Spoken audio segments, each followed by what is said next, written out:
Israel says it targeted the surgery ward at the Nasser hospital in order to kill a senior Hamas official, Ismail Barhoum. He wasn't the only person killed, of course. It was, said the Israelis, a precision strike, but this was a busy hospital, busy treating those injured by Israeli strikes the day before and the day before that. Many staff are scared, and some of them want to leave the place because they are very scared. They are in doubt that Israelis will target another department soon. So a lot of terror. Yeah.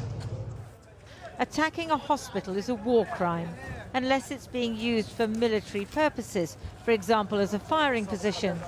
Hamas says Barhoum was being treated in the hospital for injuries sustained in a previous strike. Israel also destroyed several family homes in Gaza City. It's not clear why. And what does why mean if you've lost all your toys and books as well as your home? Many Palestinians believe that Israel's real aim in restarting the war is to force them to leave Gaza, as President Trump has suggested, to make them go to Egypt or Jordan or Sudan or Somalia, somewhere, anywhere. We don't need food or drink or anything. We just want a safe life. We want security. We want a dignified life, to live like other Arab people. At the morgue, 9-year-old Nouran al-Safi was weeping for her father, killed in one of the houses. Her grief is maybe collateral damage, an unfortunate byproduct of Israel's zeal to destroy Hamas. Or maybe it's the point, to force the people into such despair and terror that they will go and leave Gaza to Israel's new generation of settlers, and to Trump with his fantasies of a new Mar-a-Lago rising from the ruins. Today, outside Prime Minister Netanyahu's house in Jerusalem, a small group of Israelis was protesting against his decision to restart the war and to sack officials who disagree with him. It's all an attempt to slow down his corruption trial, they say. The man himself did have to appear in a Tel Aviv courtroom, but his testimony ended early because a doctor said he needed his eyes checked. In northern Israel, an attacker rammed people at a bus stop, killing one, in what Israeli police described as a terrorist attack. He was seen shooting wildly before being shot himself. It's the kind of incident that makes Israelis feel unsafe, so many do continue to support the assault on Gaza. In Gaza, they prayed for the dead. Israel has killed some 700 people since restarting the war last week, including children. They show no sign of stopping. Well, earlier I spoke to Dr. Feroz Sidwer and Dr. Mark Perlmutter, two American surgeons who are volunteering in Gaza hospitals. They were both in Nasser hospital last night, and I began by asking them what the situation is there. On the 18th, bombs started dropping again. Israel started bombing Gaza again. That's led to a big influx of casualties, traumatically injured people. And then yesterday, the Israelis actually bombed the second floor of the hospital directly. They were apparently trying to kill somebody who does the finances for the political wing of Hamas or something. They also killed a 16-year-old patient of mine who I had just operated on a few days before and who actually would have gone home today. I was actually on my way down to the second floor ward to change that guy's dressing, so I would have been standing next to him when that bomb exploded. If somebody pulled me into the ICU and just asked for my help, that's the only reason I wasn't standing there. What effect does it have on people like you who are there working? Well, I mean, there were 25 plus hospitals in Gaza last year. Now there's 3 functioning hospitals.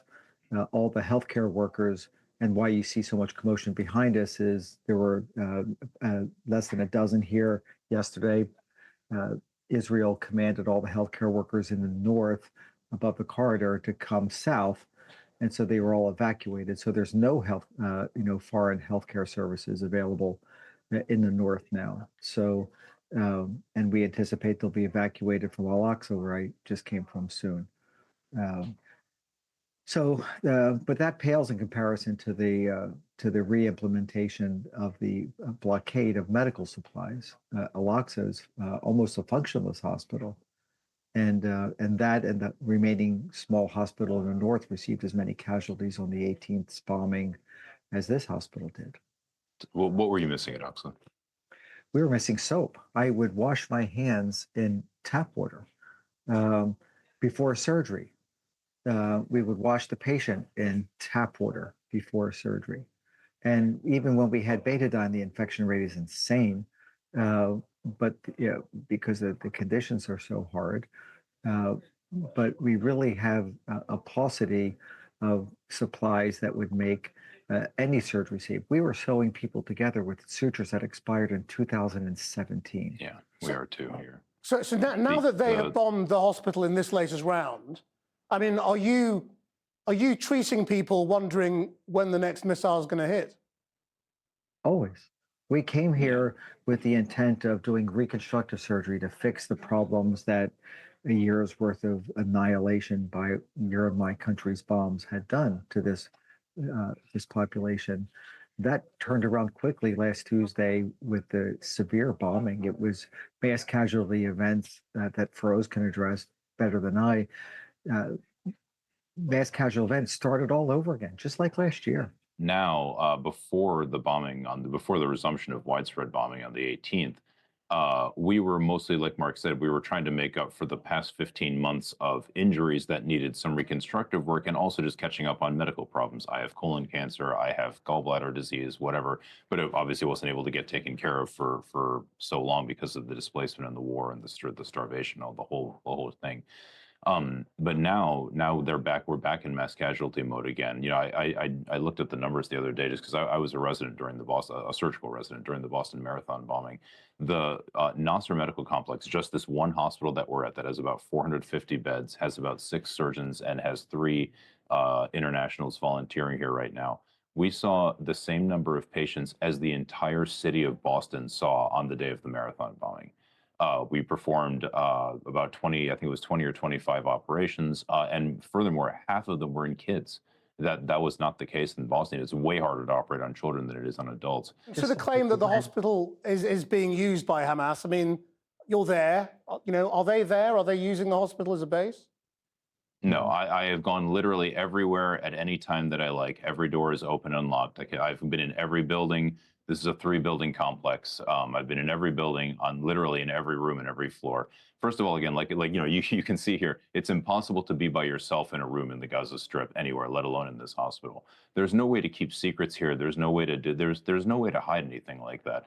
That's the hospital is not a military venue in any sort. Israel has stopped all humanitarian aid and medical supplies coming in to Gaza now. So what are you running out of, or what are you going to run out of, and what's going to be the impact of that?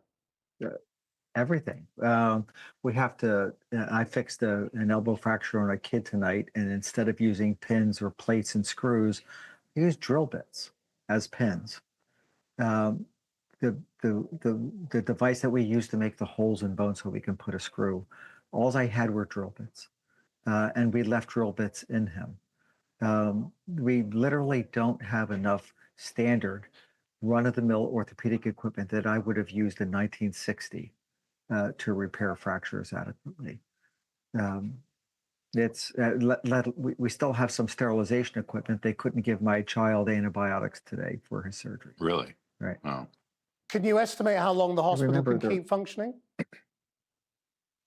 I'd be guessing if I Right. did, but I can tell you it's if it was more than a week that we could survive without or not survive, if it's more than a week that we could function to any standard, I would be shocked, honestly.